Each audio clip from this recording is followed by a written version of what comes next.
मनीष अपने माता पिता का इकलौता बेटा था। बेटे की शादी हो गई, घर में बहू आ गई, माता पिता की खुशी का ठिकाना ना था।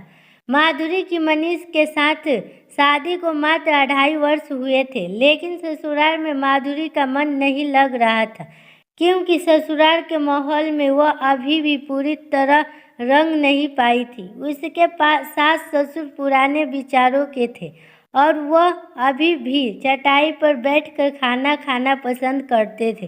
पानी हमेशा बैठकर ही पीना पसंद करते थे। उन्हें अपने पारंपरिक तौर तरीके से रहना पसंद था। उनका यही लाइफ स्टाइल माधुरी को पसंद नहीं था। उसे लगता था इनकी लाइफ का कोई स्टैंडर्ड ही नहीं है। अभी तक डाइनिंग टेबल पर बैठकर खाना खाने की आदत नहीं डाल पाए। वैसे तो अच्छे खासे पढ़े लिखे हैं, लेकिन रहना सहना के सारे तौर तरीके पुराने हैं। सास बहू सुबह सुबह नहाकर ही रसोई बनाने पर जोर देती है, फिर चाहे खाना बनाने में पसीना पसीना ही क्यों ना हो जाए। हालांकि मशीन माधुरी को बहुत चाहते हैं और उसका हर तरह से ख्याल भी रखते हैं, लेकिन पुराने लाइफ स्टाइल की वजह से माधुरी को अब लगता है कि उसके पापा ने कैसे जगह शादी कर दिए। कितने सपने थे उसके विवाह के बाद अपने घर को सजाने के, लेकिन यहाँ तो सासू माँ के अनुसार मेंटेन किए हुए इस पुराने तौर तरीके के घर में उसका दम घुटता है। अपने मायके जाती है तब जाकर उसे लगता है कि जैसे खुली हवा में सांस ली हो। इस बार तो माधुरी ने मन ही मन निश्चय कर लिया था, आपकी बार जब भी वह अपने मायके जाएगी तो तभी वापस आएगी जब मनीष अलग घर लेने को राजी हो जाएगा। मनीष से वापस इस घर में आने से साफ साफ इनकार कर दूंगी। आज माधुरी बहुत खुश थी, क्योंकि वह दिन भी आ गया जब माधुरी को अपने मायके जाना था। माधुरी का भाई उसे लेने के लिए आने वाला था। वह चहकते हुए जल्दी जल्दी अपना बैग पैक कर रही थी, तभी सासू माँ ने पूछा, बेटी कितने दिन में वापस आ जाओगी?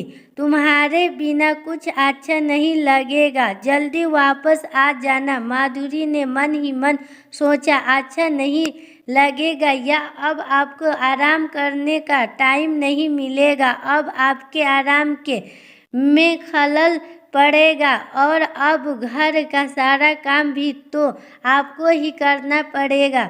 पैरों में दर्द होने का ढोंग भी नहीं कर पाओगी। तुरंत ऊपरी दीवालों में माधुरी ने कहा, इतने दिनों बाद माँ के घर जा रही हूँ तो महीने 2 महीने तो लग रहूँगी वहाँ।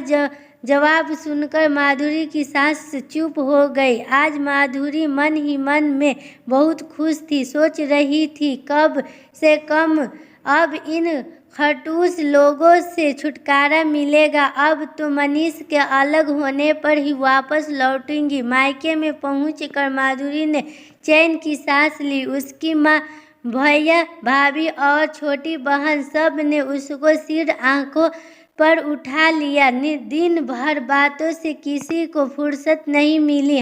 हंसी मजाक के माहौल में कब शाम हुई पता ही नहीं चला। रात में माधुरी की पसंद की बेडमी पूरी, आलू की सब्जी, मलाई कोफ्ता और बूंदी का रायता माँ और भाभी ने मिलकर बनाए थे।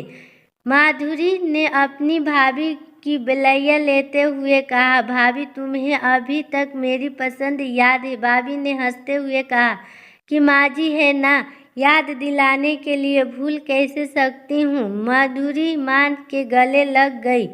माँ, मैं आपको बहुत मिस करती हूँ। मेरी सास आपके जैसे क्यों नहीं है? फिर भाभी को देखकर उसने हाँ भरी और कहने लगी, भाभी आप कितनी किस्मत वाली है जो आपको इतनी अच्छी ससुराल और मेरी मम्मी जैसी इतनी अच्छी सास मिली। सुनकर भाभी और मम्मी दोनों मुस्कुराने लगी।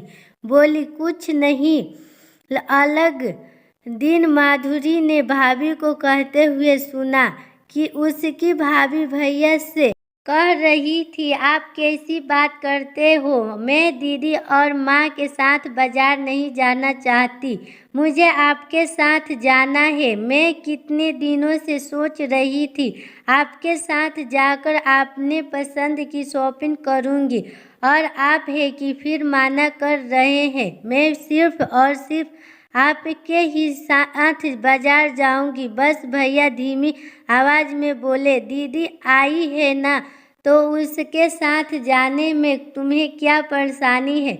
माँ के साथ जाओगी तो माँ भी खुश होगी ना, हम फिर कभी चले जाएंगे। भाभी नाराज होती हुए बोली, वो आपकी माँ है, आप जानो, उनके साथ मुझे नहीं जाना।